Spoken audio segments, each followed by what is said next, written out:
Before it was the world's most famous painting, an icon instantly recognizable across cultures and generations, the Mona Lisa was simply a masterpiece among many residing within the hallowed halls of the Louvre. It was a gem amongst a vast collection, admired but not yet elevated to the status it would later achieve. Artists and connoisseurs admired Leonardo's technique. They pored over every brushstroke, every subtle shade, recognizing the genius at play. The soft sfumato, that delicate blurring of lines, the lifelike ambiguity of her smile, all contributed to the painting's unique allure. It was a revolutionary approach to portraiture. Her expression seemed to shift, a subtle dance of light and shadow playing across her face. Was she smiling or sad? Content or melancholic? The answer seemed to change with every glance, every shift in perspective. This mystery drew people in, captivated their imaginations, and sparked endless debate. It was a puzzle they couldn't quite solve. Even before postcards and pop culture amplified her image, the painting was revered by scholars and artists who traveled to Paris, often enduring arduous journeys, just to stand before it and study it firsthand. The French called her La Joconde, a name that echoed through the museum halls, a national treasure brought to France by Leonardo himself, a testament to the artistic exchange between Italy and France. Yet outside the art world, beyond the circles of critics and collectors, she was not yet a household name, not yet a global phenomenon. The Louvre was a grand palace of art, a repository of human creativity spanning centuries, but security was relaxed. Art was protected more by trust, by an unspoken agreement of respect, than by alarms and surveillance systems. The Mona Lisa's allure was rooted in her mystery and Leonardo's personal attachment to the work, a piece he carried with him for years, constantly refining it. She was more than a portrait. More than just paint on canvas, she was a conversation across time, a bridge connecting the Renaissance to the modern world. This intimacy, this sense of connection made her precious, a treasure beyond measure. And soon, her absence would be felt not just in Paris, not just by the art world, but around the world, sparking headlines and igniting imaginations. The stage was set for a drama, a real-life mystery, that would turn a beloved painting into a global sensation, a cultural icon. The world was about to discover just how much one small, enigmatic smile, captured with unparalleled skill, could matter. Paris, summer 1911. The Belle Époque thrived, and the Louvre stood as a symbol of French pride. On Mondays, the museum was closed to the public, reserved for cleaning maintenance and a handful of staff. The Mona Lisa hung in the Salon Carré, protected only by a simple frame and glass box. Security was minimal, few guards, no alarms, and a maze of corridors where staff blended in. The idea that someone could simply walk in and take a painting seemed absurd, yet this trusting atmosphere was about to be shattered. On August 21st, the museum bustled with routine. Staff moved through the galleries unaware of the danger lurking within. The Mona Lisa, displayed among other Italian masters, seemed safe. But the very openness that made the Louvre feel timeless would soon make it vulnerable. No one suspected that, behind the scenes, a crime was unfolding. The world's most famous painting was about to vanish. And it would change the museum and art history forever. Vincenzo Peruggia wasn't some criminal mastermind orchestrating an elaborate scheme. He wasn't a seasoned art thief with years of experience. He was just a handyman, an ordinary worker who happened to know the Louvre's daily routines and internal workings. He understood the ebb and flow of activity within the museum walls. On Sunday, August 20th, 1911, Peruggia put his simple plan into action. He hid himself overnight, choosing a secluded storeroom as his temporary refuge. Wearing a white smock, the standard uniform for Louvre employees, he blended seamlessly with the rest of the staff on Monday morning. He looked like he belonged there. With a sense of purpose, he walked straight to the Salon Carré, the very room where the Mona Lisa hung in all its glory.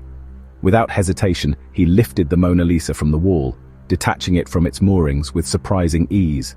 He then carefully carried the priceless artwork to a nearby service staircase, a route less traveled by the public. There, in the relative privacy of the stairwell, he removed the painting from its heavy frame, a crucial step in his plan. He then tucked the small panel securely under his smock, concealing it from view. With the Mona Lisa hidden, he tried to leave the museum, but finding the door unexpectedly locked, his escape was momentarily thwarted. Luckily, a passing plumber, another unassuming figure in the Louvre's ecosystem, came to his aid, opening the door without a second thought. No questions asked. And just like that, Perugia simply walked out of the Louvre, the Mona Lisa, the world's most famous painting, hidden discreetly under his arm. No alarms were triggered, no dramatic chase ensued. Just an ordinary man who looked like he belonged, melting back into the fabric of Parisian life. The theft itself was shockingly simple in its execution, a testament to Perugia's audacity and the museum's lax security. It relied heavily on a combination of sheer luck and Perugia's seemingly insignificant insider knowledge of the Louvre's inner workings. Incredibly, for more than a full day, no one at the Louvre even noticed that the painting was missing from its place on the wall. The world's greatest masterpiece had vanished, disappearing into the bustling streets of Paris, swallowed up by the anonymity of the city. And the sheer audacity of the act, the brazenness of the theft, would soon capture the world's attention and become the stuff of legend. The Mona Lisa was missing, gone without a trace, and the world, for a brief oblivious moment, had absolutely no idea. In that moment, it seemed as though the perfect crime had just been committed, a seemingly flawless heist that defied all logic. Perugia wasn't after money or fame or any of the typical motivations behind art theft. He wasn't driven by personal gain or a desire for notoriety. His motivations were far more complex, rooted in a deep-seated, albeit misguided sense of national pride. He saw himself as a patriot, a defender of Italian heritage, a man on a mission to right a perceived historical wrong. He believed he was acting in the best interests of his nation, even if his methods were, to put it mildly, unconventional. He believed wrongly, fueled by nationalist fervor and historical inaccuracies, that Napoleon had stolen the Mona Lisa from Italy during his conquests, a claim that, while popular among some Italian nationalists, lacked concrete historical evidence. This belief became the cornerstone of his audacious plan. In his mind, he was returning La Gioconda to her rightful home, liberating a national treasure from foreign hands.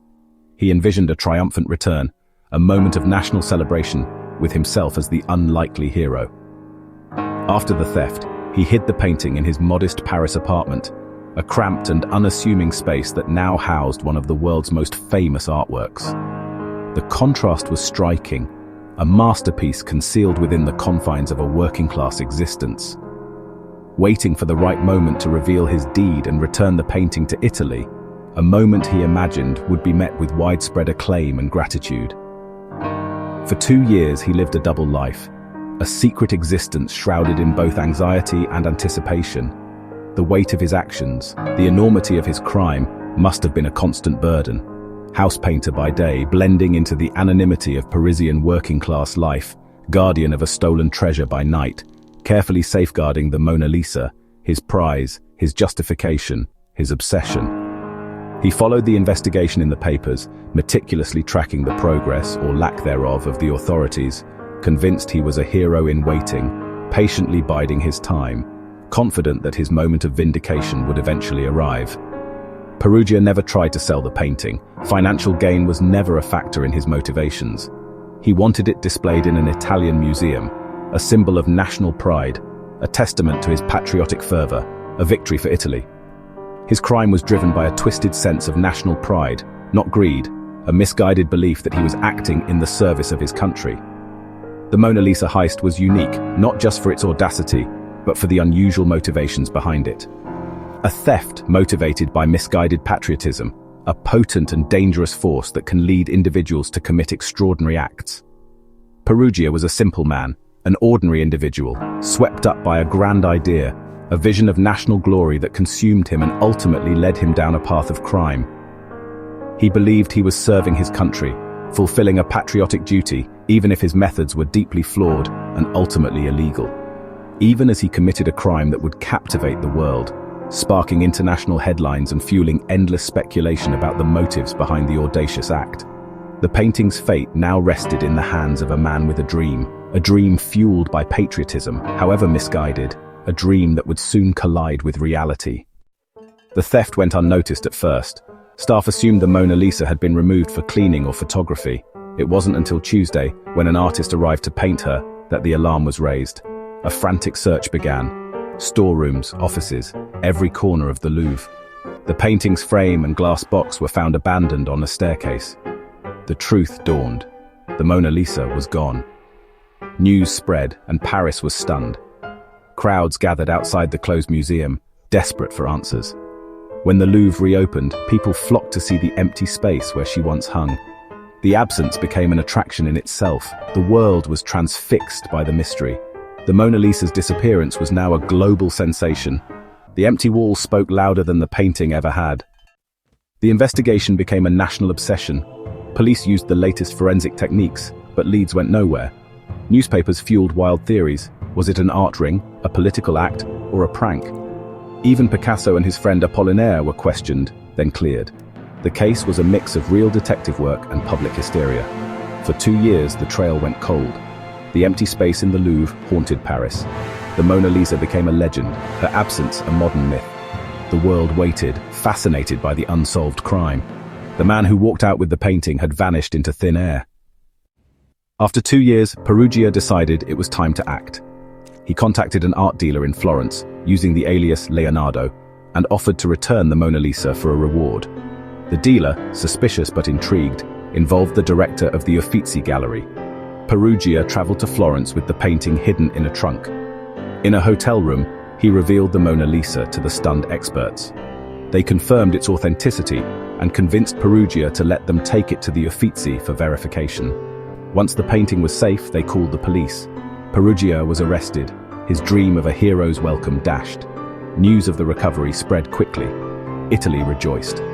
The Mona Lisa was exhibited in Florence and Rome before returning to France. Perugia's trial was a sensation, but he received a light sentence. The Italian public saw him as a misguided patriot, not a villain. The world's most famous painting was finally coming home. The Mona Lisa's return to Paris was a national event. The theft forced the Louvre and museums worldwide to rethink security. Guards were increased, procedures tightened, and new barriers installed. The era of trust was over. Art would now be protected by alarms and vigilance. The Mona Lisa was given special treatment, a prominent, secure display. Over time, her protection grew. Eventually, she was housed in bulletproof glass. The heist transformed the Louvre from a palace of art into a fortress. Museums everywhere followed suit, learning from the audacious crime. The painting became not just a masterpiece, but the world's most heavily guarded treasure. Perugia's act changed how we protect art. Forever. Before 1911, the Mona Lisa was a work of art. After 1913, she was a global celebrity. The theft made her famous. Her face appeared on front pages and posters worldwide. The story gave the painting a mythic status, a mysterious disappearance, a global manhunt, a triumphant return. Now people saw not just Leonardo's genius, but the legend of the stolen masterpiece. Her fame became self-perpetuating. The more people came to see her, the more famous she grew. She became an icon, endlessly reproduced and parodied in popular culture. The heist launched her as the world's first art superstar. Today, millions visit the Louvre just to glimpse her enigmatic smile. For many, it's less about art, more about witnessing a legend. The 1911 theft is her ultimate legacy. Perugia failed to bring her home to Italy, but he made her the most famous painting on earth. The Mona Lisa's smile now belongs to the world.